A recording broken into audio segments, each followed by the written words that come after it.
ಸಮುದ್ರ ಹೊಯ್ಸಳರನ್ನು ಸೋಲಿಸಿ ವೀರ ಬಲ್ಲಾಳ ಬಲಬಂದಿಕಾರ ಅಂತ ಕುಮಾರರಾಮನಿಗೆ ಬಿರುದು ಕೊಡ್ತಾರೆ. ಈ ಪ್ರಥಮ ಕೋಟೆ ನಾವೀಗ ಬಂದಾಗ ಎಂಟ್ರೆನ್ಸ್ ಹಿಂಗಿದೆ, ನೇರವಾಗಿಲ್ಲ, ಇಲ್ಲಿ ಟರ್ನ್ ಆಗ್ತಾ ಇದೀವಿ. ಇದು ಎಲ್ಲ ಕೋಟೆಗಳಲ್ಲೂ ಕೂಡ ನೀವು ನೋಡಿದ್ರಿ. ಅದಕ್ಕೊಂದು ಕಾರಣ ಏನಂದರೆ, ಫಸ್ಟ್ ಕೋಟೆ ಈಗ ಒಂದು ಕಲ್ಪನೆ ಬಂದಿದ್ದೆ ನಮ್ಮ ಕುಮಟದುರ್ಗದಲ್ಲಿ. ಇವತ್ತಿಗೆ ನಾವು ಕುಮಾರರಾಮನಿಗೆ ನಾವು ಭೇಟಿಯನ್ನು ಮಾಡ್ತೀವಿ. ಯಾವುದೇ ಇತಿಹಾಸ ಆಗಲಿ ಕೂಡ ಒಮ್ಮೆದೊಮ್ಮೆಲೆ ಯಾರಿಗೂ ಬರೋಂಗಿಲ್ಲ ಆ ಶೌರ್ಯತ್ವ ವೀರತ್ವ.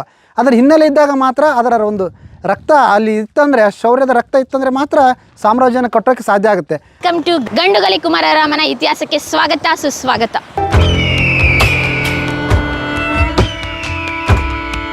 ಮೇಡಮ್, ಇದೇ ಬಚ್ಚಪ್ಪ ನಾಯಕನ ಕೋಟೆ.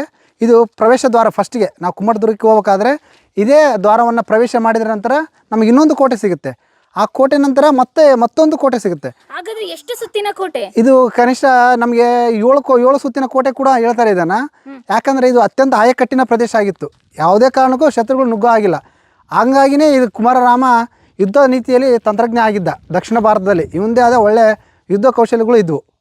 ಹೌದು, ಕುಮಾರರಾಮ ಅಂತ ಹೇಳಿದ್ರೆ ಹೆಸರೇ ಅಷ್ಟು ರೋಚಕವಾಗಿದೆ. ಅವ್ರ ಆಡಳಿತ ಹೇಗಿತ್ತು, ಅವ್ರ ಅಧಿಕಾರ ಹೇಗಿತ್ತು, ಅವ್ರು ನಡೆಸ್ತಕ್ಕಂಥ ಆಳ್ವಿಕೆ ಹೇಗಿತ್ತು, ಅದ್ರ ಜೊತೆಗೆ ನೀವು ಹೇಳಿದ್ರು 3000 ಎಕರೆಗಿಂತ ಹೆಚ್ಚು ಈ ಕೋಟೆ ಇದೆ ಅಂತ. ಭದ್ರಾ ಕೋಟೆ, ಕಲ್ಲಿನ ಕೋಟೆ ನೀವು ನೋಡ್ತಾ ಇದ್ರಲ್ಲ, ಇದು ಕುಮಾರರಾಮ ಕೋಟೆ ಎಂಟ್ರೆನ್ಸ್. ಇದು 7 ಸುತ್ತಿನ ಕೋಟೆ. ಈಗ ಕುರುಹುಗಳು ಹೇಗಿದೆ, ಕನಿಷ್ಠ ಪಕ್ಷ ಇಲ್ಲಿ ಸೀರೀಸ್ ಆಫ್ ಎಪಿಸೋಡ್ ಬರುತ್ತೆ. ಅದ್ರ ಜೊತೆಗೆ ಇಲ್ಲಿ ಸ್ಥಳೀಯರು ಕೂಡ ನಮಗೆ ಎಲ್ಲ ಸಪೋರ್ಟ್ ಮಾಡ್ತಾ ಇದ್ದಾರೆ ಗಂಗಾವತಿಯಲ್ಲಿ. ಅವ್ರಿಗೂ ಕೂಡ ನಮ್ಮ ಡಿಜಿಟಲ್ ಮಾಧ್ಯಮದ ಮುಖಾಂತರ ಸ್ವಾಗತ ಕೋರ್ತಾ, ನಮ್ಮ ವೀಕ್ಷಕರಿಗೂ ಕೂಡ ಗಂಡುಗಲಿ ಕುಮಾರರಾಮ ಸ್ಟೋರೀಸ್ಗೆ ವೆಲ್ಕಮ್ ಮಾಡ್ತಾ ಇದೀವಿ. ಸರ್ ಬನ್ನಿ ಸರ್. ಹಾಗಾದ್ರೆ ಫಸ್ಟ್ ಎಲ್ಲಿಂದ ಸ್ಟಾರ್ಟ್ ಮಾಡೋಣ? ತುಂಬಾ ಇತಿಹಾಸ ಇದೆ, ಹೋದ್ರೆ ಯುದ್ಧ ತಂತ್ರಗಾರಿಕೆ ಇದೆ, ಆ ಕಡೆ ಅಕ್ಕಬುಕ್ಕರ ಕೋಟೆ ಇದೆ, ಅದ್ರ ಜೊತೆಗೆ ಮಂತ್ರಿ ಕೋಟೆ ಇದೆ, ಆಮೇಲೆ ಅರಮನೆ ಇದೆ, ಅರಮನೆ ಇದೆ, ಆಮೇಲೆ ನೀರಿನ ಒಂದು ಮೂಲ ಸೌಕರ್ಯಗಳು ಏನಿದ್ವು ಅವೆಲ್ಲವೂ ಕೂಡ ನಾವು ಬೆಟ್ಟದಲ್ಲಿ ಕೂಡ ನೋಡ್ಬೋದು.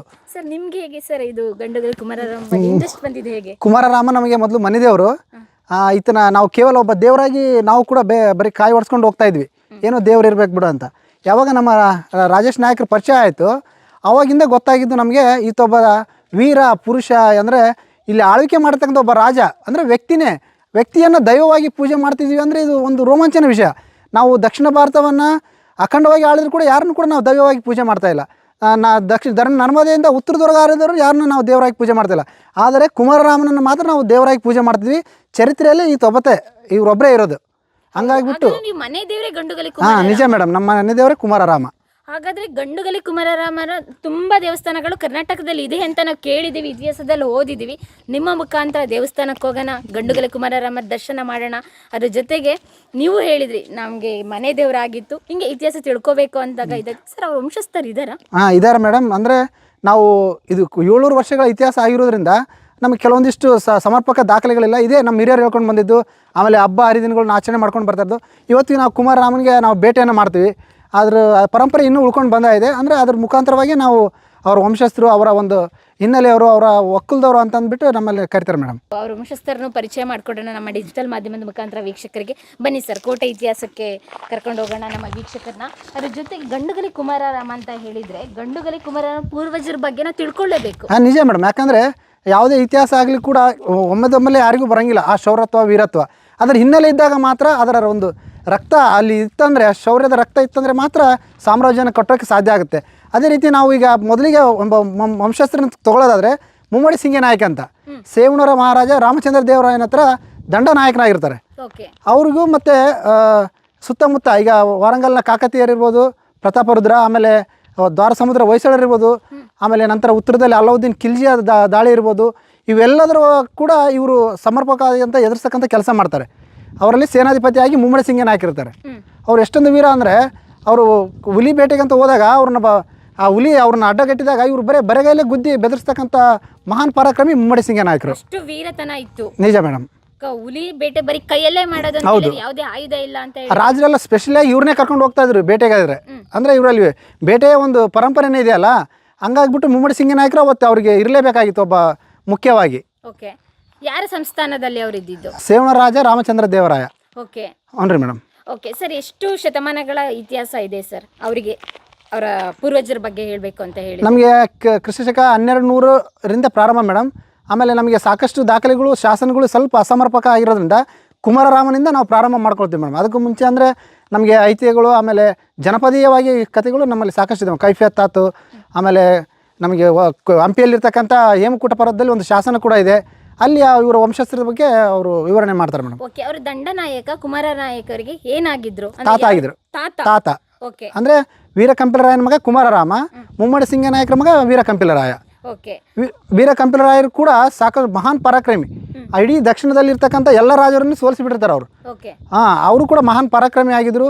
ಅವರೇ ಆದ ಆಡಳಿತವನ್ನು ಮಾಡ್ಕೊಂಡು ಬರ್ತಾ ಇದ್ರು. ಸರ್, ಅವ್ರ ತಾತ ದಂಡನಾಯಕನಾಗಿದ್ರು, ಅವ್ರ ತಂದೆ ಸ್ವತಂತ್ರ ಸಾಮ್ರಾಜ್ಯನ ಕಟ್ಟಿದ್ರ, ಅದು ಹೇಗೆ ಸರ್? ನಿಜ ಮೇಡಮ್. ಅಲ್ಲಿಂದ ಏನು ಮಾಡ್ತಾರೆ, ಮುಮ್ಮಡಿ ಸಿಂಗ ನಾಯಕರು ದೇವಗಿರಿ ಪತನ ಆದಮೇಲೆ ಇವರು ಅಲ್ಲಿ ಮುಸ್ಲಿಮರ ದಾಸಕ್ಕೆ ಒಳಗಾಗದೆ ಅವ್ರು ಸ್ವತಂತ್ರ ಆಗಕ್ಕೆ ಬಯಸ್ತಾರೆ.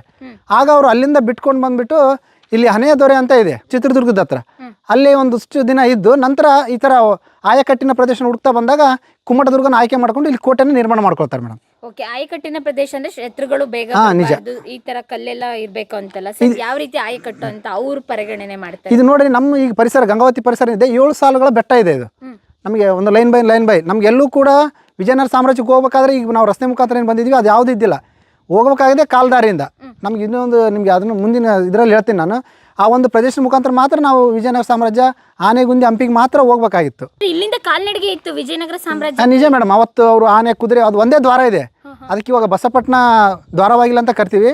ಅಂದರೆ ಉತ್ತರದ ಬಾಗಿಲು ನಮ್ಮದು ಇದು ಬಸಪಟ್ಟಣದಿಂದನೇ ಹೋಗ್ಬೇಕು ನಾವು. ಆನೆಗುಂದಿ ಆಯಿತು, ವಿಜಯನಗರ ಸಾಮ್ರಾಜ್ಯಕ್ಕೆ ಆಯಿತು. ಓಕೆ, ಇಲ್ಲಿಂದ ಕನೆಕ್ಟ್ ಇದೆ. ಕನೆಕ್ಟ್ ಇದೆ ಮೇಡಮ್. ಯಾಕಂದರೆ ವಿಜಯನಗರದವರು ಸಾಕಷ್ಟು ಯುದ್ಧಗಳನ್ನು ಅದೇ ದ್ವಾರದ ಮುಖಾಂತರ, ಆಮೇಲೆ ಕನಗಿರಿ ನಾಯಕರು ಹೋಗೋಕ್ಕೆ ಬರೋಕ್ಕೆ ಸಾಕಷ್ಟು ಒಂದು ಮಹತ್ವ ಇದೆ ಮೇಡಮ್ ಇದು 7 ಸಾಲು ಬೆಟ್ಟಗಳಲ್ಲಿ.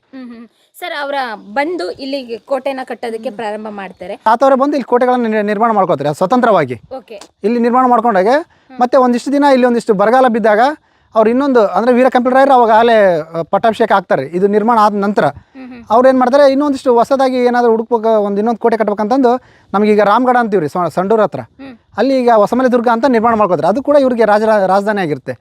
ಅದು ಅತ್ಯಂತ ಆಯಕಟ್ಟಿನ ಪ್ರದೇಶ. ಅದು ಸಂಪೂರ್ಣವಾಗಿ ಕಲ್ಲಿ ಗಣಿ ಇದು ಅದಿರಿನ ಒಂದು ಅತ್ಯಂತ ಉತ್ಕೃಷ್ಟವಾದ ಕಬ್ಬಿಣ ಉತ್ಪಾದನೆ ಮಾಡ್ತಕ್ಕಂಥ ಸ್ಥಳ ಮೇಡಮ್. ಅಲ್ಲಿನ ಕೋಟೆ ಮೇಡಮ್. ಇವತ್ತಿಗೂ ಕೂಡ ನಾವು ಇಲ್ಲಿ ಕಲ್ಲಿಂದ ಕಟ್ಟಿದ್ದಾರೆ, ಅಲ್ಲಿ ಕಬ್ಬಿಣದ ಖನಿಜಗಳಿಂದ ಕೋಟೆ ಕಟ್ಟಿದ್ದಾರೆ ಮೇಡಮ್. ಅದ್ಭುತ. ಅದು ಅಂತರೂ ನಾವು ಊಹಿಸೋಕ್ಕೆ ಸಾಧ್ಯ ಇಲ್ಲ. ಅವು ಯಾವ ರೀತಿ ಪೀಸ್ ಮಾಡಿದ್ರು. ಅಲ್ಲಿ ಒಂದು ಕಲ್ಲು ಕೂಡ ಸಿಗಲ್ಲ ನಮಗೆ, ಎಲ್ಲದೂ ಮೈನಿಗೆ ಅಂತ ಅತ್ಯಂತ ಉತ್ಕೃಷ್ಟವಾದಂಥ ಕಬ್ಬಿಣ ಸಿಗ್ತಕ್ಕಂಥ ಪ್ರದೇಶ ಅದು. ಸರ್, ಇವಾಗ ಬರ್ತಾರೆ ಕೋಟೆ ಕಟ್ಟಬೇಕು ಅಂತ ಹೇಳಿದ್ರೆ ಈ ಆಡಳಿತ ಪ್ರದೇಶ ಒಬ್ಬರು ಸಂಸ್ಥಾನಕ್ಕೆ ಒಳಪಟ್ಟಿರುತ್ತೆ, ಅವರಿಂದ ಜಾಗ ತಗೊಂಡು ಈ ಕೋಟೆ ನಿರ್ಮಾಣ ಮಾಡಿದ್ದು ಹೇಗೆ? ಅದೇ ಈಗ ಅವರು ದೇವಗಿರಿ ಅವರು ಇರ್ತಿರಲ್ಲ, ಅವ್ರ ಪತನ ಆದ್ಕೊಳ್ಳಿ ಇಲ್ಲಿ ಒಂದಿಷ್ಟು ಹಂಗೆ ಇಲ್ಲಿರ್ತಕ್ಕಂಥ ಸ್ಥಳೀಯರನ್ನು ಕರ್ಕೊಂಡು ಒಂದಿಷ್ಟು ಬಲಿಷ್ಠವಾದ ಕೋಟೆಯನ್ನು ಕಟ್ಟಿದ್ದಾರೆ. ಅಂದರೆ ಅವ್ರು ಬಂದರೂ ಕೂಡ ಅವ್ರನ್ನ ಸೋಲಿಸಿದ್ದಾರೆ. ಇವರು ದ್ವಾರ ಸಮುದ್ರ ಹೊಯ್ಸಳರನ್ನು ಸೋಲಿಸ್ತಾರೆ, ಕಾಕತೀಯ ಪ್ರತಾಪರುದ್ರರನ್ನು ಸೋಲಿಸ್ತಾರೆ. ಅದೇ ಯಾಕೆ ಮತ್ತೆ ಅಖಂಡ ಭಾರತ ಆಳ್ತಕ್ಕಂಥ ದೆಹಲಿ ಸುಲ್ತಾನನ್ನೇ ಸೋಲಿಸ್ತಾರೆ ಅವರು. ಈ ಕೋಟೆನೇ ಅವ್ರಿಗೆ ಅಷ್ಟು ಸಹಾಯಕ ಆಗುತ್ತೆ. ಅದಕ್ಕೆ ಇದು ಆಯಕಟ್ಟಿನ ಪ್ರದೇಶ ಅಂತಂದು ಹೇಳೋದು. ಅದಕ್ಕೆ ಇಲ್ಲಿ ಚೂಸ್ ಮಾಡ್ಕೊಂಡಿದ್ದು. ಹೌದು ಮೇಡಮ್. ಓಕೆ. ಇವರು ತಂದೆ ತಾಯಿಗಳ ಬಗ್ಗೆ ಹೇಳ್ಬೇಕಂದ್ರೆ ಗಂಡುಗಲಿ ಕುಮಾರರಾಮ ಅವರ ಈಗ ಮುಮ್ಮಡಿ ಸಿಂಗನಾಯಕ ಮಗನೇ ವೀರ ಕಂಪಿಲರಾಯ ಮತ್ತು ಪಟ್ಟದ ರಾಣಿ ಬಂದ್ಬಿಟ್ಟು ಗುಜ್ಜಲ ಹರಿಹರ ದೇವಿ ಅಂತ ಕರಿತೀವಿ ನಾವು. ಅವ್ರು ಇಲ್ಲೇ ನಮಗೆ ಗುಜ್ಜಲ ಅಂದರೆ ಅದು ನಾಯಕರಲ್ಲಿ ಅದೊಂದು ಪಂಗಡ, ಅದು ಆ ಬೆಡಗುಗಳು ಅಂತ ಕರಿತೀವಿ. ಅಂದರೆ ಒಂದೇ ಬೆಡಗಿದ್ರೆ ನಾವು ಮದುವೆ ಆಗೋದಿಲ್ಲ, ಬೇರೆ ಬೇರೆ ಇದ್ದರೆ ಮಾತ್ರ ಮದುವೆ ಆಗ್ತಕ್ಕಂಥದ್ದು. ಕುಮಾರರಾಮ ಅವ್ರದ್ದು ಒಂದೇ ಇದು, ಆಮೇಲೆ ಅವ್ರ ತಾಯಿಯವ್ರದ್ದು ಒಂದು. ಅಂದರೆ ಅವರು ವೈವಾಹಿಕ ಸಂಬಂಧಗಳ ಬಗ್ಗೆ ಇಲ್ಲಿ ಸೂಚಿಸ್ತಾ ಇದೆ ಮೇಡಮ್. ಅವರ ಮಗನೇ ನಮ್ಮ ಕುಮಾರರಾಮ. ಅಂದರೆ ಅವರು ಈಗ ನಾವು ಮೊಣಕಲ್ಮೂರಲ್ಲಿರ್ತಕ್ಕಂಥ ಜಟ್ಟಂಗಿ ರಾಮೇಶ್ವರ ಏನಂತ ಕರಿತಾ ಇದೀವಲ್ಲ, ಆ ದೇವರ ವರಪ್ರಸಾದದಿಂದ ಹುಟ್ಟಿದವನೇ ಕುಮಾರರಾಮ. ಆ ರಾಮೇಶ್ವರನ ಹೆಸರೇ ಕುಮಾರರಾಮ ಅಂತ ಇವರಿಗೆ ನಾಮಕರಣ ಮಾಡ್ತಾರೆ ಮೇಡಮ್. ಓಕೆ. ಅಂದರೆ ತಂದೆ ತಾಯಿಗಳು ಎಷ್ಟು ಜನ ಮಕ್ಕಳು ಇರ್ತಾರೆ? ಅವ್ರಿಗೆ 5 ಜನ ಇರ್ತಾರೆ ಮೇಡಮ್. ಕಾಟಣ್ಣ ಅಂತ ಇರ್ತಾನೆ, ಅಣ್ಣ ಭೈರವ ದೇವ ಅಂತ ಇರ್ತಾನೆ, ಹಾಗೆ ಓಲ್ಕೆ ರಾಮ ಅಂತ ಒಬ್ಬರು ಬರ್ತಾರೆ. ಹಂಗೆ ಇನ್ನು ಅವರು ವೀರ ಕಂಪಿಲರಾಯ ಉಪಪತ್ನಿ ಇರ್ತಾರಲ್ಲ, ಅವ್ರಿಗೂ ಕೂಡ ಮಕ್ಕಳಾಗಿರ್ತಾರೆ ಮೇಡಮ್. ಹಾಗಾದ್ರೆ ಅವ್ರಿಗೆಲ್ಲ ಎಷ್ಟು ಜನ ಪತ್ನಿಯರಿದ್ರು ಅವ್ರಿಗೆ ಮೇಡಮ್? ಈಗ ನಮಗೆ ಇಲ್ಲಿ ಸಾಂಗತ್ಯಗಳು ಮತ್ತು ಶಾಸನಗಳೆಲ್ಲ ಅಂದರೆ ಇಬ್ಬರು ಬರ್ತಾರೆ ಮೇಡಮ್. ಪಟ್ಟದ ಮಹಿಷಿನೇ ನಮಗೆ ರಾಣಿ ಹರಿಹರ ದೇವಿ, ಇನ್ನೊಂದು ರತ್ನಾಜಿ ಅಂತ ಬರ್ತಾರೆ ಮೇಡಮ್. ಅದು ಒಂದು ರೋಚಕ ಸ್ಟೋರಿ ಮೇಡಮ್. ಅದು ನಮ್ಮ ಕುಮಾರರಾಮ ಇವತ್ತು ದೈವವಾಗಿ ಪೂಜೆ ಕೊಡೋಕ್ಕೆ ಅವನ ಶೀಲಚಾರಿತ್ರ್ಯನೇ ಮುಖ್ಯ. ಇವತ್ತು ರಾಜರಾದರೆ ಎಷ್ಟೋ ನೂರಾರು ಪತ್ನಿಯರನ್ನು ಹೊಂದತಕ್ಕಂಥ ವ್ಯವಸ್ಥೆಯಲ್ಲಿ ತಾನು ಮಾತ್ರ ತನ್ನ ಹೆಂಡತಿಯರನ್ನು ಬಿಟ್ಟು ಉಳಿದೆಲ್ಲರೂ ನನಗೆ ಸಹೋದರಿಯ ಸಮಾನ ಅಂತಂದೇಳಿ ಪರನಾರಿ ಸಹೋದರ ಅಂತಾನೆ ಬಿರುದು ತಗೊಳ್ತಾನೆ ಮೇಡಮ್. ಹೌದು, ಇತಿಹಾಸಗಳಲ್ಲೂ ಕೂಡ ಓದ್ತೀವಿ ಅವರು ಪರನಾರಿ ಸಹೋದರ ಕೂಡ ಬಿರುದೆಲ್ಲ ಇದೆ. ಬೇರೆ ಯಾವ ರಾಜರಿಗೂ ಇಲ್ಲ. ಮೇಡಮ್ ನಿಜವಾಗ ಅವನ ಶೀಲಚಾರಿತ್ರ್ಯನೇ ಅವ್ನು ಇವತ್ತು ದೈವತ್ವಕ್ಕೆ ಸೇರಿಸಿದೆ ಮೇಡಮ್. ಓಕೆ. ಕುಮಾರರಾಮ ಹುಟ್ಟೋದಕ್ಕಿಂತ ಮುಂಚೆ ಅವರ ತಂದೆ ತಾಯಿ ಆಳ್ವಿಕೆ ಹೇಗಿತ್ತು ಇಲ್ಲಿ ಸಂಸ್ಥಾನದಲ್ಲಿ? ಇವರು ಕೂಡ ಸಂಸ್ಥಾನಕ್ಕೆ ಹೆಸರಿಟ್ಟಿದ್ದು ಹೇಗೆ? ನಿಜ ಮೇಡಮ್. ಇದು ಇಲ್ಲಿನ ಒಂದು ಸ್ಥಳೀಯ ಆಗಿರ್ತಕ್ಕಂಥದ್ದೇ ಒಂದು ವಾತಾವರಣದಾಗ ನೋಡಿಕೊಂಡು ಅದು ಕುಮ್ಮಟ ಅಂತ ಕರಿತಾರೆ ಮೇಡಮ್. ಅದು ನಮಗೂ ಕೂಡ ಅದು ಇನ್ನು ಕುಮ್ಮಟ ಅಂದರೆ ಅದು ಜೌಗು ಪ್ರದೇಶ ಆಗಿತ್ತು, ನೀರಿನ ಸೆಲೆ ಜಾಸ್ತಿ ಇತ್ತು ಅನ್ನೋ ರೀತಿಯಲ್ಲಿ ವಿದ್ವಾಂಸರೆಲ್ಲ ತರ್ಕ ಮಾಡಿದ್ರು ಮೇಡಮ್. ಆದರೂ ನಮಗೆ ಶಾಸನ ಆಧಾರಗಳ ಮುಖಾಂತರ ನಾವು ಅದನ್ನು ನಾವು ಇದೇ ಫೈಂಡ್ ಔಟ್ ಮಾಡೋಕ್ಕೆ ಆಗ್ತಾಯಿಲ್ಲ. ಕುಮ್ಮಟದುರ್ಗ ಅಂತ ಇದು ಫಸ್ಟಿಗೆ ಕುಮ್ಮಟದುರ್ಗ ಪತ್ತೆ ಹಚ್ಚೋಕ್ಕೆ ಭಾಳ ಕಷ್ಟಪಟ್ಟಿದ್ದಾರೆ ಮೇಡಮ್ ನಮ್ಮ ವಿದ್ವಾಂಸರೆಲ್ಲ. ಫಸ್ಟ್ ಎಲ್ಲ ಇಲ್ಲಿ ನಮ್ಗೆ ಯಾರಂದರೆ ಇಬನ್ ಬತೂತ್ ಅಂತ ಬರ್ತಾನೆ ಮೇಡಮ್, ಅದು ವೀರ ಕಂಪೀಲರಾಯ ಸಮಕಾಲೀನವನು. ಆತ ಅಲ್ಲಿ ತನ್ನ ಇದರಲ್ಲಿ ತನ್ನ ಪುಸ್ತಕದಲ್ಲಿ ಏನು ಮಾಡ್ತಾನೆ, ಕ್ರೀನ್ ಮಠ ಅಂತ ಕರಿತಾನೆ ಅವನು ಫಸ್ಟ್. ಕ್ರೀನ್ ಮಠ ಮತ್ತು ಕಂಪಿಲರಾಯನಿಗೆ ಕಂಬಿಲ ಅಂತ ಕರಿತಾನೆ, ಕಂಬಿಲರಾಯ ಅಂತ. ಅದನ್ನು ಪತ್ತೆ ಹಚ್ಚಿಸ್ತಕ್ಕಂಥ ಒಬ್ಬ HM ರಾಮಶರ್ಮರು ಅಂತೇಳಿ ಅವರು ಕುಮ್ಮಟದುರ್ಗ ಎಲ್ಲಿದೆ ಅಂತ ಹುಡ್ಕೊಂಡು ಬಂದಾಗ ಅದು ಇಲ್ಲಿ ಒಂದಿಷ್ಟು ಆನೆಗುಂದಿಂದ 10 ಕಿಲೋಮೀಟರ್ ದೂರ ಇದೆ ಈ ರೀತಿ ಅಂದಾಗ ಕೆಲವೊಬ್ರು ಎಷ್ಟೋ ವಿದ್ವಾಂಸರು ಕೈ ಚೆಲ್ಲಿಬಿಡಿದ್ರು, ಎಲ್ಲೋ ಇದೆ ಬಿಡ ಅಂತ. ಅಂದರೆ ಒಳ್ಳೆ ಈ ಕಡೆ ಭಾಗಕ್ಕೆ ನಮ್ಮ ವಿದ್ವಾಂಸರು ನಿರ್ಲಕ್ಷ್ಯ ಮಾಡಿದರು. ಆದರೆ ಇದನ್ನು ಬಿಡಬಾರ್ದು, ನಾನು ಕ್ರೀನ್ ಮಠ ಅಂತ ಹುಡ್ಕೊಂಡು ಬಂದಾಗ ತುಂಗಭದ್ರಾ ಹೊಳೆ ಆ ಕಡೆನೇ ಎಲ್ಲರೂ ವಿದ್ವಾಂಸರು ಸಾಕಷ್ಟು ಸಂಶೋಧನೆಗಳು ಮಾಡಿದ್ರು. ಹೊಳೆ ಈ ಕಡೆ ಆನೆಗುಂದಿ ಭಾಗ ಇರ್ತಕ್ಕಂಥದ್ದು ಯಾರೂ ಮಾಡಲಿಲ್ಲ. ಅದರ ಆಸಕ್ತಿ ವಹಿಸ್ತಕ್ಕಂಥ ರಾಮಶರ್ಮರು ಏನು ಮಾಡ್ತಾರೆ, ಎಲ್ಲದನ್ನು ಕೂಡ ಪತ್ತೆ ಹಚ್ಕೊಂಡು ಬಂದಾಗ ಕುಮ್ಮಟದುರ್ಗನೇ ಕ್ರೀನ್ ಮಠ ಆಗಿತ್ತು ಅಂತಂದ್ಬಿಟ್ಟು ಅವ್ರು ಅವಾಗ ಬರೀತಾರೆ ಮೇಡಮ್, ಇದೇ ಕ್ರೀನ್ ಮಠ ಅಂತ. ಹಾಗಾಗಿ ಅಲ್ಲಿಂದಲೇ ನಮ್ಗೆ ಇತಿಹಾಸ ಗೊತ್ತಾಗುತ್ತೆ, ಪುಸ್ತಕದ ಮುಖಾಂತರ ಎಲ್ಲ. ಓಕೆ, ಅದ್ರ ಜೊತೆಗೆ ನಾವು ಕೋಟೆ ಎಂಟ್ರೆನ್ಸ್ ಬರ್ತಾ ಇದೀವಿ. ಈ ಕೋಟೆ ಕಟ್ಟು ಅಂದಾಜು ಎಷ್ಟು ವರ್ಷ ಆಗಿರ್ಬೋದು, ಎಷ್ಟು ಕಾಲ ಹಿಡಿತು ಸರ್ ಈ ಕೋಟೆ ಕಟ್ಟು ಮೇಡಮ್? ಈಗ ನಾವು ಇದನ್ನ ಅಂದಾಜು ಮಾಡೋದಾದ್ರೆ 1200 ಕ್ರಿಸ್ತಶಕ 1200ಲಿಂದನೇ ಇದು ಪ್ರಾರಂಭ ಆಗಿರ್ಬೋದು. ಯಾಕಂದರೆ ಬೃಹತ್ತಾದ ಕೋಟೆಯನ್ನು ಮುಮ್ಮಡಿ ಸಿಂಗ ನಾಯಕರು ಕಟ್ಸ್ತಾ ಇರ್ತಾರೆ. ಅದರ ನಂತರ ಬಂದಿರತಕ್ಕಂಥವ್ರು ಮತ್ತೆ ಅದನ್ನು ರಿನೋಟ್ ಮಾಡಿಕೊಂಡು ಮತ್ತೆ ಇನ್ನಷ್ಟು ಆ ಕೋಟೆಗಳನ್ನು ಅಭಿವೃದ್ಧಿ ಮಾಡ್ಕೊಂಡು ಬರ್ತಾರೆ ಮೇಡಮ್. ಈಗ ನೋಡ್ರಿ ಎಷ್ಟು ಬಲಿಷ್ಠವಾಗಿರ್ತಕ್ಕಂಥ ಕೋಟೆಯನ್ನು ಕಟ್ಕೊಂಡಿದ್ದಾರೆ. ಹಾಗೆ ಈ ಪ್ರಥಮ ಕೋಟೆ ನಾವೀಗ ಬಂದಾಗ ಎಂಟ್ರೆನ್ಸ್ ಹಿಂಗಿದೆ, ನೇರವಾಗಿಲ್ಲ, ಇಲ್ಲಿ ಟರ್ನ್ ಆಗ್ತಾ ಇದೀವಿ. ಇದು ಎಲ್ಲ ಕೋಟೆಗಳಲ್ಲೂ ಕೂಡ ನೀವು ನೋಡಿದ್ರಿ. ಅದಕ್ಕೊಂದು ಕಾರಣ ಏನಂದರೆ ಫಸ್ಟ್ ಕೋಟೆ ಈಗ ಒಂದು ಕಲ್ಪನೆ ಬಂದಿದ್ದೆ ನಮ್ಮ ಕುಮ್ಮಟದುರ್ಗದಲ್ಲಿ. ನಮಸ್ಕಾರ ಕನ್ನಡಿಗರೇ, ನಮ್ಮ ಪರಿಶ್ರಮದ ಮೂಲಕ ವಿಡಿಯೋವನ್ನು ಚಿತ್ರೀಕರಣ ಮಾಡಿ ನಮ್ಮ ಚಾನಲ್ ಅಲ್ಲಿ ಪ್ರಸಾರ ಮಾಡ್ತಾ ಇದ್ವಿ. ಈ ನಮ್ಮ ಸಣ್ಣ ಪ್ರಯತ್ನ ನಿಮ್ಗೆ ಇಷ್ಟ ಆದ್ರೆ ನಮ್ಮ ಚಾನೆಲ್ನ ಖಂಡಿತ ಸಬ್ಸ್ಕ್ರೈಬ್ ಮಾಡಿ, ನಮ್ಮೊಂದಿಗೆ ನೀವು ಕೈ ಜೋಡಿಸಿ, ನಿಮ್ಮ ಕೈಲಾದಷ್ಟು ಸಹಾಯ ಮಾಡಿ, ಪ್ರೀತಿಯಿಂದ ಅರಸಿ. ಯಾಕಂದ್ರೆ ಎದುರಾಳಿ ನೇರವಾಗಿ ನುಗ್ಗಿದಾಗ ಅವ್ನಿಗೆ ಅಪೋಸಿಟ್ ಅಲ್ಲಿ ಯಾರು ಕಾಣಂಗಿಲ್ಲ. ಮತ್ತೆ ಅವನು ಟರ್ನ್ ಆಗೋದ್ರೊಳಗೆ ಇಲ್ಲಿರ್ತಕ್ಕಂಥ ವೀರರು ಇವ್ರ ಮೇಲೆ ಬಾಣ ಪ್ರಯೋಗ ಮಾಡ್ತಾ ಇದ್ರು. ಇದೊಂದು ಕೂಡ ಯುದ್ಧ ತಂತ್ರಗಾರಿಕೆ. ಹಾಗಾಗಿ ಕೋಟೆ ನಿರ್ಮಾಣ ಮಾಡ್ಬೇಕಾದ್ರೇನೆ ಈ ರೀತಿ ಪ್ಲಾನ್ ಇಟ್ಕೊಂಡು ಇಡೀ ದಕ್ಷಿಣ ಭಾರತದಲ್ಲೇ ಈ ತರ ಕೋಟೆನ ಪ್ರಪ್ರಥಮವಾಗಿ ಕಟ್ಟಿದ್ದೆ ನಮ್ಮ ಇಲ್ಲಿ ಕುಮಾರರಾಮರು ವೀರ ಕಂಪಿಲರಾಯರು ಮೇಡಮ್. ಓಕೆ, ಹಾಗೆ ಸಾಕಷ್ಟು ಇನ್ನು ತಿರುವುಗಳನ್ನ ಪಡ್ಕೊಳ್ತಾ ಹಂಗೆ ಇನ್ನು ನಾವು ಹೇಳಿದಂತೆಲ್ಲ ಇನ್ನು ಕುಮಾರರಾಮನ ಬಗ್ಗೆ ಸಾಕಷ್ಟು ಚರ್ಚೆ ಇದೆ ಮೇಡಮ್. ಇವಾಗ ಫಾರ್ ಎಕ್ಸಾಂಪಲ್ ಇಲ್ಲಿ ಬರ್ತಾರೆ ಶತ್ರುಗಳು ಅಂತ ತಿಳ್ಕೊಳ್ಳೋಣ, ಇಲ್ಲಿ ಸೈನಿಕರು ನಿಂತಿರ್ತಾರೆ. ಇವಾಗ ಡೈರೆಕ್ಟ್ ಆಗಿ ನಮ್ಗೆ ಈ ತರ ವ್ಯೂ ಪಾಯಿಂಟ್ ಅಲ್ಲಿ ಇದ್ದಾಗ ಅವ್ರಿಗೆ ಬೇಗ ಗುರಿ ಇಡಬಹುದು ಶತ್ರುಗಳು ಇಲ್ಲಿ ನಿಂತ್ಕೊಂಡಿದ್ರೆ. ಈ ರೀತಿ ಇದ್ದಾಗ ಅವ್ರಿಗೆ ಟರ್ನ್ ಮಾಡೋನಷ್ಟರೊಳಗಡೆ ಎಲ್ಲ ಅಲರ್ಟ್ ಆಗಿ ಇದ್ ಮಾಡೋದಕ್ಕೋಸ್ಕರನೇ ಈ ರೀತಿಯಾಗಿ ಒಂದು ಕೋಟೆ ನಿರ್ಮಾಣ ಮಾಡೋದ್ರಲ್ಲಿ ಕುಮಾರರಾಮರ ತಂದೆರು ಕೂಡ ನೈಪುಣ್ಯತೆ ಹೊಂದಿದ್ದಾರೆ. ಇಲ್ಲಿ ಉದಾಹರಣೆಯಾಗಿ ನಾವು ನೋಡ್ಬೋದು. ಅದಕ್ಕೆ ಸಾಕ್ಷಿ ಅಂತ ಹೇಳಿದ್ರೆ ಇಲ್ಲಿರುವಂತ ಕಲ್ಲಿನ ಕೋಟೆ. ನಮಗೆ ವೀರ ಕಂಪಿಲರಾಯರಿಗೆ 40 ತೆಲುಗರ ಗಂಡ ಅಂತ ಕರೀತಾರೆ ಮೇಡಮ್. ಅಂದ್ರೆ ದಕ್ಷಿಣ ಭಾರತದಿಂದ ಎಲ್ಲ ತೆಲುಗರನ್ನ ಸೋಲಿಸಿಬಿಟ್ಟಿರ್ತಾರೆ ಇವರು. ಬಹಳ ದೊಡ್ಡ ರೋಚಕ ಚರಿತ್ರೆ. ಕೊನೆಗೆ ಅವರೇ ಅದೇ ಒಂದು ತೆಲುಗರು ಈ ಕುಮಾರರಾಮನ ಒಂದು ಅಂತ್ಯಕ್ಕೆ ಕೂಡ ಕಾರಣ ಆಗ್ತಾರೆ ಅಂದ್ಬಿಟ್ಟು ಕೂಡ ವಿದ್ವಾಂಸರು ಅಭಿಪ್ರಾಯ ಪಟ್ಟಿದ್ದಾರೆ ಮೇಡಮ್. ಹಾಗೆ ವೀರ ಕಂಪಿಲರಾಯ ಸಾಕಷ್ಟು ತನ್ನ ಯುದ್ಧ ತಂತ್ರಗಾರಿಕೆ ಆಮೇಲೆ ಅಂದರೆ ಅಷ್ಟೊಂದು ನಿಷ್ಠೆಯಿಂದ ಇರ್ತಕ್ಕಂಥ ವ್ಯಕ್ತಿ. ಜನರಿಗೂ ಕೂಡ ಪರೋಪಕಾರಗಳನ್ನು ಮಾಡ್ಕೊಳ್ತಾ, ಜನರಿಗೂ ಕೂಡ ಒಳ್ಳೆಯ ಒಂದು ಆಡಳಿತನ ನೀಡ್ತಾ ಈ ಥರದ ಎಲ್ಲ ಇಲ್ಲಿನ ಸ್ಥಳೀಯರನ್ನೇ ಕರ್ಕೊಂಡು ಅವರು ಕೋಟೆಗಳನ್ನು ನಿರ್ಮಾಣ ಮಾಡ್ಕೊಳ್ತಾರೆ ಮೇಡಮ್. ಓಕೆ, ಎಷ್ಟು ವರ್ಷ ಹಿಡಿದಿರ್ಬೋದು ಸರ್ ಈ ಕೋಟೆನ ನಿರ್ಮಾಣ? ನೀವೇ ಅಂದಾಜು ಮಾಡ್ಬೋದು ಮೇಡಮ್. ಈಗಾದರೆ JCB ಅವೆಲ್ಲ ಇರ್ತಾ ಇದ್ವು, ಏನೋ ಅವತ್ತು ಒಂದು ಕಾಂಟ್ರಾಕ್ಟ್ ಕೊಟ್ಟರೆ ಮಾಡ್ತಾರೆ. ಅವತ್ತು ಏನಿಲ್ಲ, ಬರೀ ಊಟ ಮಾಡಬೇಕು, ಕೋಟೆ ಕಟ್ಟಬೇಕು, ಕಲ್ಲುಗಳನ್ನು ಹೊಡಿಬೇಕು, ಬಳಸ್ಕೋಬೇಕು. ಬಹುಶಃ ಇದು ಕನಿಷ್ಠ 50 ವರ್ಷ ಮೇಲ್ಪಟ್ಟು ಅದು ಹಂತವಾಗಿ ನಿರ್ಮಾಣ ಆಗಿರ್ಬೋದು ಅಂತ. ಹಾಗಂದ್ರೆ ಅವರ ತಂದೆಯವರ ಕಟ್ಟಿದ್ದಾರೆ, ಗಂಡುಗಳಿಗೆ ಕುಮಾರರಾಮ ಅವರು ಮುಮ್ಮಡಿ ಸಿಂಗ ನಾಯಕರು ಕಟ್ಟಿದ್ದಾರೆ, ಆಮೇಲೆ ವೀರ ಕಂಪಿಲರಾಯ ಕಟ್ಟಿದ್ದಾರೆ, ಆಮೇಲೆ ಕುಮಾರರಾಮ ಕೂಡ ಮತ್ತೆ ನಾನಿಲ್ಲ ನಮ್ಮ ತಾತ ಇರ್ತಕ್ಕಂಥ ಸ್ಥಳಕ್ಕೆ ಹೋಗ್ತೀನಿ ಅಂತ ಅಂದ್ಬಿಟ್ಟು ಅವರು ಕೂಡ ಇನ್ನೊಂದಿಷ್ಟು ಕೋಟೆಗಳನ್ನು ಕಟ್ಕೊಳ್ತಾರೆ ಮೇಡಮ್. ಹಂಗಾರೆ ತಾತ, ಮಗ, ಮೊಮ್ಮಗ 3 ತಲೆಮಾರಿನವರು ಕಟ್ಟಿದಂತ ಒಂದು ಭವ್ಯವಾದ ಕೋಟೆ ಅಂತ. ನಿಜ ಮೇಡಮ್. ಅದನ್ನ ತಾತನವ್ರು ಕಟ್ಟಿದ್ದನ್ನ ಮಗ ಕಾಪಾಡ್ಕೊಂಡು ಬಂದಿದ್ದಾರೆ, ಮಗ ಕಟ್ಟಿದ್ದನ್ನ ಮೊಮ್ಮಗ ಹಂಗೆ ಡೆವಲಪ್ ಮಾಡ್ಕೊಂಡು ಬಂದಿದ್ದಾರೆ. ಹೌದು ಮೇಡಮ್. ಇದು ಯಾಕಂದ್ರೆ ಇವ್ರದ್ದು ನಮ್ಮ ಕೆಲವರು ವಿದ್ವಾಂಸರು ಸಣ್ಣ ರಾಜ್ಯ ಅಂತಾರೆ ಮೇಡಮ್. ಆದ್ರೆ ಕುಮಾರರಾಮ ಈ ಕೊಪ್ಪಳ, ಬಳ್ಳಾರಿ, ಆಮೇಲೆ ದಾವಣಗೆರೆ ಈ ಎಲ್ಲ ಪ್ರದೇಶಗಳನ್ನು ಅವರು ಹ್ಯಾಂಡ್ ಓವರಲ್ಲಿತ್ತು. ನಂತರ ಶಿವಮೊಗ್ಗದವರೆಗೂ ಇವರು ಆಳ್ವಿಕೆ ಮಾಡ್ತಾರೆ ಮೇಡಮ್. ಅಂದರೆ ಈ ಕೋಟೆಗಳು ಭಾಳ ಸಹಾಯಕ ಆಗಿದ್ವು ಅವ್ರಿಗೆ. ಯಾಕಂದರೆ ದೆಹಲಿ ಲಕ್ಷಾಂತರ ಸೈನ್ಯ ಇರ್ತಕ್ಕಂಥ ದೆಹಲಿ ಸುಲ್ತಾನ್ನೇ ಸೋಲಿಸ್ತಾರೆ ಅಂದಮೇಲೆ ಅವರ ಸಹಾಯಕ ಆಗಿದೆ ಕೋಟೆಗಳು.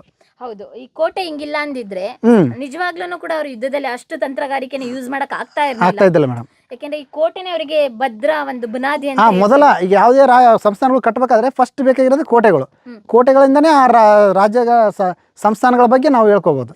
ನಮ್ಮ ಗಂಡುಗಲಿ ಕುಮಾರರಾಮ ಅವರ ಪರಾಕ್ರಮದ ಜೊತೆಗೆ ಅವ್ರ ತಂದೆಯವರ ಪರಾಕ್ರಮನ ನೀವು ಹೇಳ್ತಾ ಇದ್ರಿ. ಹೌದು ಮೇಡಮ್. ಅವರು ತೆಲುಗು ಅವ್ರಿಗೆ ಒಂದು ಬಿರುದು ಕೊಟ್ರು 40. 40 ತೆಲುಗರ ಗಂಡ ಅಂತ ಕರಿತಾರೆ ಮೇಡಮ್. ಅದ್ ಹೇಗೆ ಸರ್? ಅವರ ಸಾಮ್ರಾಜ್ಯನ ವಿಸ್ತಾರ ಮಾಡಿದ್ದು ಹೇಗೆ? ಅದೇ ಮೇಡಮ್, ಹೀಗೆ ಇವರು ಒಂದು ಸಣ್ಣ ರಾಜ್ಯ ಇದೆ. ಯಾಕಂದರೆ ಇವರೆಲ್ಲ ದೊಡ್ಡ ದೊಡ್ಡ ರಾಜ್ಯಗಳು ಇರ್ತಾವೆ ರೀ.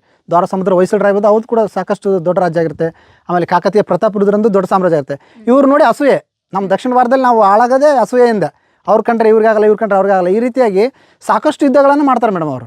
ಇವ್ರ ಮೇಲೆ ಹಂಗೆ ಇವತ್ತು ಇದಕ್ಕೆ ಹೋದ್ರೆ ಮತ್ತೆ ಸೋತ್ರ, ಮತ್ತೆ ಶರಣಾದ್ರು ಮತ್ತೆ ಬರೋದು, ಹಂಗೆ ಇದು ಮಾಡೋದೇ ಬರೀ ಹಿಂಗಾಗಿನೇ ಸಾಕಷ್ಟು ಅವತ್ತಿಗೂ ಕೂಡ ಸಾಕಷ್ಟು ಸಂಸ್ಥಾನಗಳು ಕೂಡ ಇದ್ದವು.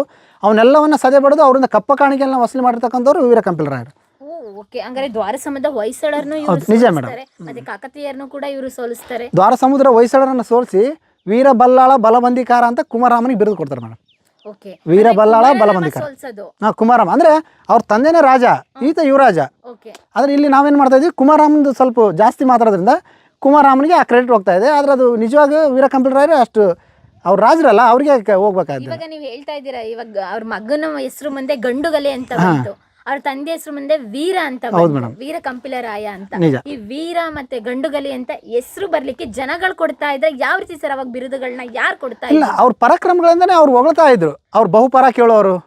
ಈಗ ನಾವು ಬಟಂಗಿಗಳು ಅಂತ ಕರಿತಾ ಇದ್ವಿ. ಇವಾಗ ಬರ್ತಾರಲ್ಲ, ರಾಜ ಮಾತಂಡ ಬಹುಪರಾಕ್, ಹೌದೌದು, ಗಂಡುಗಲಿ ಕುಮಾರರಾಮನಿಗೆ ಜಯವಾಗಲಿ. ನಿಜ ಸಾಕಷ್ಟು ಇದಾವೆ ಮೇಡಮ್. ಕುಮಾರರಾಮನಿಗೆ ಇನ್ನೂ ಬಗೆದಷ್ಟು ಹಂಗೆ ನಿಮ್ ಮುಂದೆ ಮಾತಾಡ್ತಾ ಅವ್ನು ನೆನಪಾದಂಗೆಲ್ಲ ಹೇಳ್ತಾನೆ ಮೇಡಮ್. ಇವಾಗ ಜನನೇ ಪ್ರಜೆಗಳೇ ಅವರಿಗೆ ಬಿರುದುಗಳನ್ನ ಕೊಡ್ತಾ ಇದ್ದಿದ್ದು, ಅದ್ರ ಜೊತೆಗೆ ಬೇರೆ ಅಕ್ಕಪಕ್ಕ ರಾಜರುಗಳು ಬಿರುದುಗಳನ್ನ ಕೊಡ್ತಾ ಇದ್ದಿದ್ದು. ಇವಾಗ ವೀರ ಅಂತ ಹೆಸರು ಬಂದಿದ್ದಿರ್ಬೋದು, ಗಂಡುಗಲಿ ಅಂತ ಹೆಸರು ಬಂದಿದ್ದಿರ್ಬೋದು, ಬಹದ್ದೂರ್ ಅಂತ ಹೆಸರು ಬರೋದಿರ್ಬೋದು. ಎಲ್ಲಾನು ಕೂಡ ಅಕ್ಕಪಕ್ಕದವರು ಮತ್ತೆ ಪ್ರಜೆಗಳು ಅವರ ವೀರತನ, ಬಲಾಢ್ಯತನ, ಶೌರ್ಯತನಕ್ಕೆ ಕೊಡುವಂತ ಒಂದು ಬಿರುದು ಅಂತ ನಾವು ಕರಿಬಹುದಲ್ವ. ಇದೇ ಪರಾಕ್ಗಳಿಗೋಸ್ಕರನೇ ಪ್ರತಾಪರುದ್ರನ ಹತ್ರ ಕುಮಾರರಾಮ ಯುದ್ಧ ಮಾಡಿ ಗೆದ್ದು ಬಂದ್ಬಿಡ್ತಾನೆ. ಆಗ ಅಲ್ಲಿ ಬೊಲ್ಲ ಅಂತಕ್ಕಂಥ ಕುದುರೆಯನ್ನ ಕುಮಾರರಾಮ ತಗೊಂಡ್ ಬರ್ತಾನೆ. ಅದಕ್ಕೆ ಬೊಲ್ಲ ಅನ್ನೋ ಕುದುರೆ ಕೂಡ ಸಾಕಷ್ಟು ತನ್ನದೇ ಆಗಿರ್ತಕ್ಕಂಥ ಮಹತ್ವವನ್ನು ಹೊಂದಿದೆ ಮೇಡಮ್. ಓಕೆ, ಹಾಗಾದ್ರೆ ನಮ್ಮ ಗಂಡುಗಲಿ ಕುಮಾರರಾಮ ಅವರ ತಂದೆನೂ ಕೂಡ ವೀರತನಕ್ಕೆ ಹೆಸರುವಾಸಿಯಾದವರು. ನಿಜ ಮೇಡಮ್, ನಿಜ. ಅವರ ತಾಯಿ ಹೇಗಿದ್ರು ಸರ್? ಮಹಾರಾಣಿಯವ್ರ ಬಗ್ಗೆ ಇದು ಕೂಡ ಬಹಳ ಮುಖ್ಯ ಮೇಡಮ್. ಪ್ರಿಯ ವೀಕ್ಷಕರೇ, ನಮ್ಮ ಕರುನಾಡಿನ ಸಾಹಿತ್ಯ, ಸಂಸ್ಕೃತಿ, ವಿಶೇಷ ವ್ಯಕ್ತಿಗಳ ಸಂದರ್ಶನವನ್ನು ತಪ್ಪದೇ ವೀಕ್ಷಿಸಿ. ನಮ್ಮ ಚಾನೆಲ್ ಅನ್ನು ಸಬ್ಸ್ಕ್ರೈಬ್ ಮಾಡಿ, ಬೆಲ್ ಐಕನ್ ಕ್ಲಿಕ್ ಮಾಡಿ, ನಿಮ್ಮ ಅಭಿಪ್ರಾಯವನ್ನು ತಪ್ಪದೇ ತಿಳಿಸಿ. ಡಿಜಿಟಲ್ ಮಾಧ್ಯಮ ಎಲ್ಲಾ ಸಾಮಾಜಿಕ ಜಾಲತಾಣದಲ್ಲೂ ಲಭ್ಯವಿದೆ. ಸ್ವತಂತ್ರ ಪತ್ರಿಕೋದ್ಯಮವನ್ನು ಬೆಂಬಲಿಸಿ. ಧನ್ಯವಾದಗಳು.